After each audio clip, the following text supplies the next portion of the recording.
ආයිබෝන්.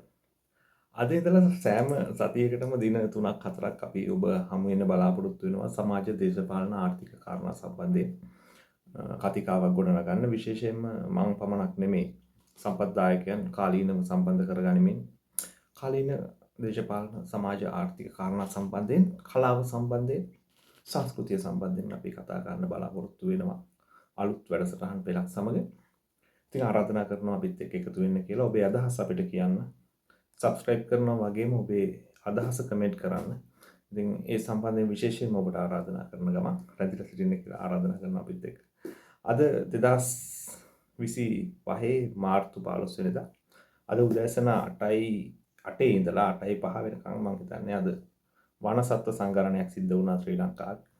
රිලව් ගැනලා එහෙම කට්ටිය දැන් බලාගෙන නැති ප්‍රතිඵලය කොහොමද කියලා.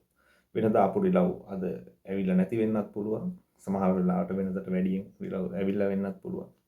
ඉතින් කොහොම හරි දැන් ආපහු සත්තු ගැනලා ඉවර වෙලා දැන් මොකක්ද ප්‍රතිඵලය කියලා කට්ටිය බලාගෙන නැත්තේ. ඉතින් ඒ ගැනත් අපි අද කතා කරන්න බලාපොරොත්තු වෙනවා. ඉතින් මෙහෙම සංගණනයක ප්‍රතිඵලයක් අපිට අවශ්‍ය වෙන්නේ මේ සත්තු සම්බන්ධයෙන් පහුගිය කාලේ වකවානුව පුරාම ඊටාම දැඩි කතා බහකට ලක් වුණා. විශේෂයෙන්ම පහුගිය රාජ්‍ය සමයේ ගෝඨාභය රාජපක්ෂගේ ආණ්ඩුව කාලෙත් සූදානමත් තිබුණා ලංකාවේ රිලව් ගහණය වැඩි. ඔවුන් මේ කෘෂිකාර්මික ක්‍රියාවලියට සිදු කරන හානිය ඉතාම ඉහළයි. ඒක හින්දා මේ සත්තුන්ට විකල්පයක් මොකක් හරි කරන්න ඕන කියලා සාකච්ඡාවක් තිබ්බා. චීනෙට රිලව් යවන්න සාකච්ඡාවක් තිබ්බා. ඉතින් ඒකට යම් අය විරුද්ධ වුණා. යම් අදහස් තිබ්බා. විරුද්ධ වෙන්නත් සමහර සාධනීය හේතු තිබ්බා.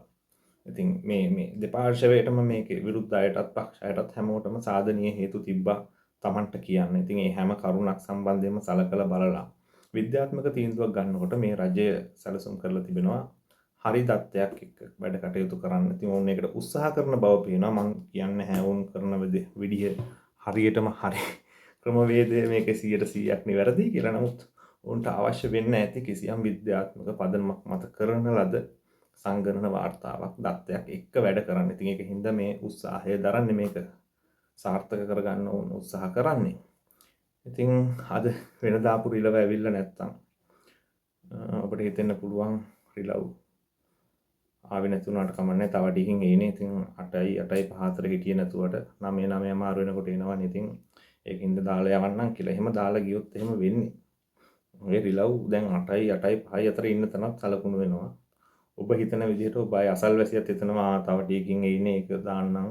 තව ටිකකින් එනවනේ මොනවා. ඒක හින්දා දැන් ඔය දාලා යවන්නම් නැත්තම් නිකම්ම කොලේ යවන්න බෑනේ කියලා හිතුවොත් එක මොනවා තැන් 5ක 6ක ලකුණු වෙන්න පුළුවන්. එක රිලව තැන් 5ක 6ක ලකුණු වෙන්න පුළුවන්.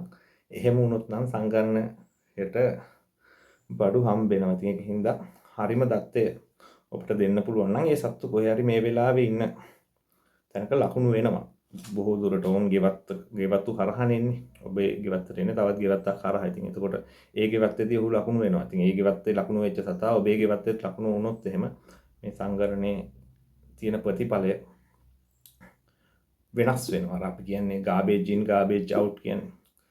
ඉතින් වැරදි දත්තයක් එකතු වුණොත් අපිට එන ප්‍රතිඵලය වැරදි ප්‍රතිඵලයක් වෙනවා. ඉතින් ඒකින්ද ප්‍රතිඵලය සත්‍ය ප්‍රතිඵලයක් කරගන්න නම් අපි හැමෝම යම් කිසි කැපවීමක් කරලා අපි අවංකව මේ සංගණනයට අවශ්‍ය දත්ත ලබා දීම කළ යුතුයි. ලංකාවේ මොණර ගහණයත්, රිලා ගහණයත්, වඳුරු ගහණයත්, දඬු මොණර නෙමෙයි දඬු ලේන ගහණයත් ගණනය කරනවා මේ සංගණනයට අනුව. ඉතින් ඔබට පුළුවන් නම් නිවැරදිම දත්ත ලබා දෙන්න.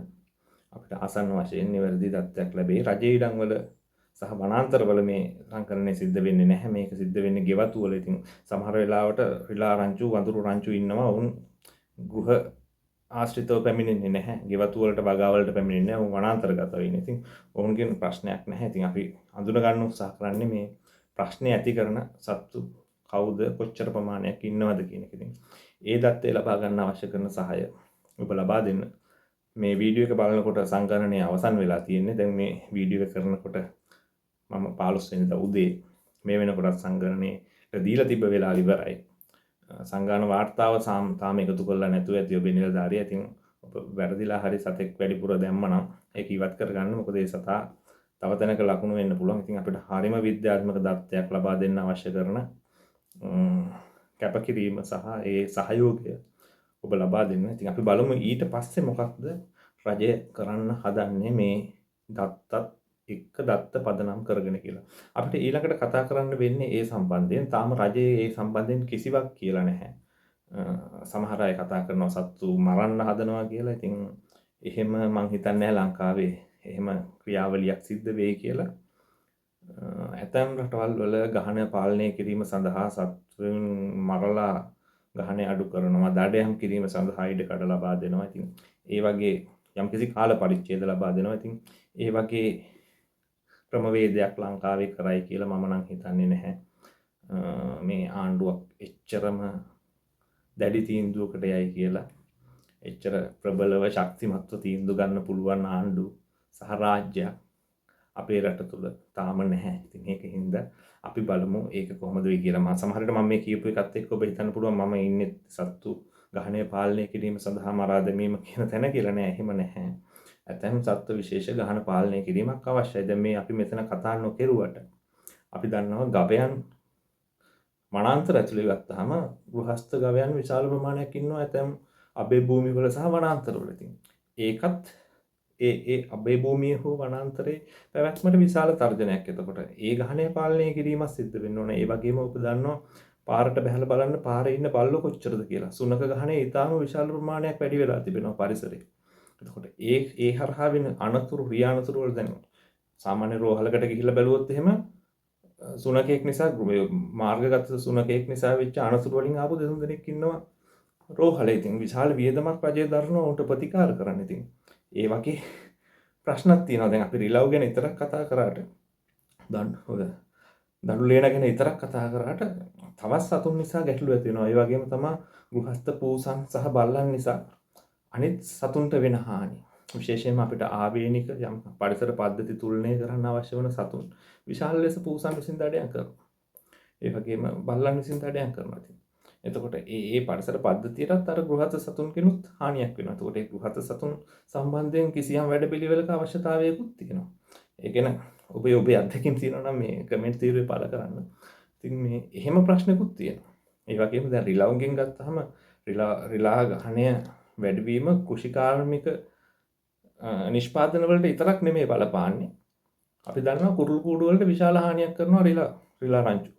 ඉතින් එතකොට ඒ සමහර විට අපිට ආවේනික වෙන්න පුළුවන්, දුර්ලභ වෙන්න පුළුවන් කුරුළු ගහණයට විශාල බලපෑමක් කරනවා. ඒ සත්තු සමහර වෙලාවට වඳ වෙලා යන්න හේතු වෙනවා මේ රිලවුන්ගේ ගහණය ඉතා අධික ලෙස වැඩිවීම. මොනර ගහණය නිසාත් ඒ වගේම අනිත් ජීවී පද්ධති වලට ඒ ආහාර දාමේ එක පුරුකක් මෙහෙම හයිලයිට් වීම හරහා මේ ඒ පුරුකට යටින් ඉන්න ආහාර දාමේ ඉන්න අනිකුත් සතුන්ට විශාල බලපෑමක් වෙනවා. ඉතින් මේක පුළුල්ව සාකච්ඡා කර යුතු කාරණාවක්. ඉතින් මම බලාපොරොත්තු වෙන විශේෂයෙන්ම අපේ වීඩියෝ පෙළ ඇතුලේ සම්පත්දායකින් ලංකාවේ ඉන්න මේ සම්බන්ධ විශේෂඥ දැනුම තියෙන හැත් එක්ක සාකච්ඡා කිහිපයක් කරන්න.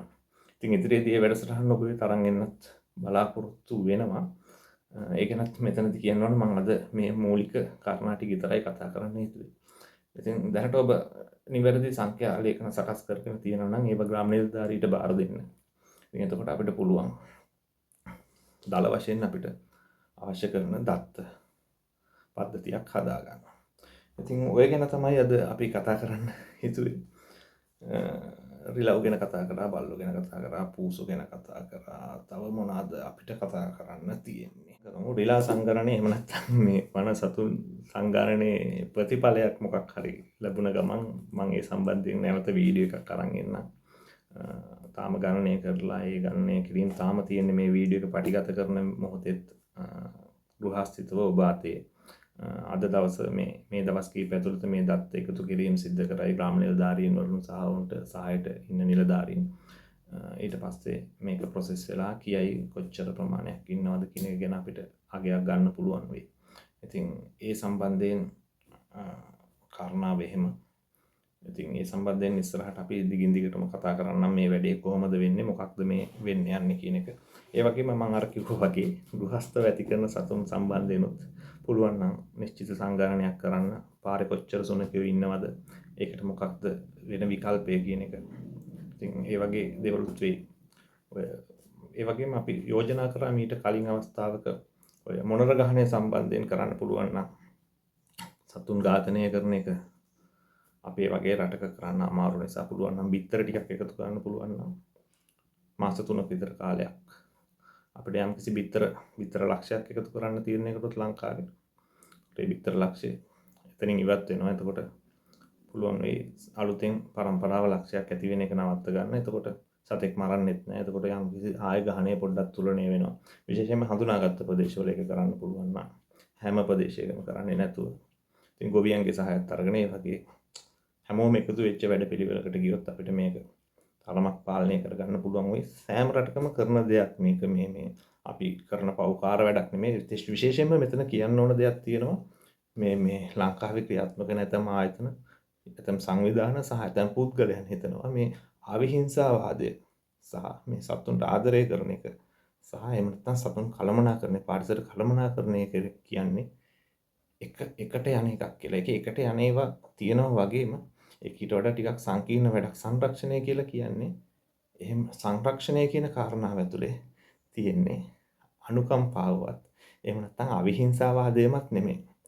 යම් කිසි ගහණයක පාලනය කිරීම කරන්නේ ගහණය නැත්නම් සම්පූර්ණයෙන්ම වඳ වෙලා යන්න පුළුවන්. ඉතින් ඒ ගහණය ආරක්ෂා කරගෙන පවත්වා ගැනීමට අවශ්‍ය කරන ක්‍රියාවලිය සිද්ධ කරද්දී සමහර විට කෙනෙක්ට හිතන්න පුළුවන් ඒක තරමක් අමානුෂික දෙයක්. එහෙම නැත්නම් වේදනා සහගත දෙයක් කියලා. නමුත් සමහර වෙලාවට ගන්න තීරණ ගන්න වෙනවා. එහෙම වේදනා සහගත තීරණ ගන්න සිද්ධ වෙන්නේ ඒ සතුන්ගේ සෑම සතෙකුගේම ආරක්ෂාවට ඒ වගේම පැවැත්ම තහවුරු කරන්න. ඉතින් ඒවා විද්‍යාත්මක දත්තත් එක්ක ගන්න ඕන තීන්දුව. අපි බලමු රජය කොහොමද ඊළඟට මේ දත්තත් එක්ක වැඩ කරන්න කියන එක. ඉතින් ඒ ගැන ඊළඟ වීඩියෝ එකෙන් කතා කරන ගමන් අපි අද පළවෙනි වීඩියෝ එක නවත්තනවා. අපි මෙතනින් ඔබට පුළුවන් subscribe button එක ඔබලා bell button එක ඔබලා රැඳී සිටින්න අපේ ඊළඟ වීඩියෝ එක. අපි බලාපොරොත්තු වෙනවා කොහොමත් සතියකට වීඩියෝ 2ක් 3ක්වත් අරන් එන්න කාලීන වශයෙන් අවශ්‍ය වෙන වීඩියෝ. ඉතින් ඔබට පුළුවන් මේ වීඩියෝත් එක්ක ඒ ආකාරයෙන් රැඳී සිටින්න. ඔබේ අදහස මෙතන කමෙන්ට් කරන්න. අපි ඊළඟ වීඩියෝ එකේ මොනවද කතා කරන්න ඕන කියන ඉල්ලීමත් ඔබට මොකක් හරි තියෙනවා නම් අනිවාර්යෙන් ඒකත් කමෙන්ට් එකක් දාන්න. අපි අනිවාර්යෙන් ඔබට පිළිතුරු ලබා දෙනවා.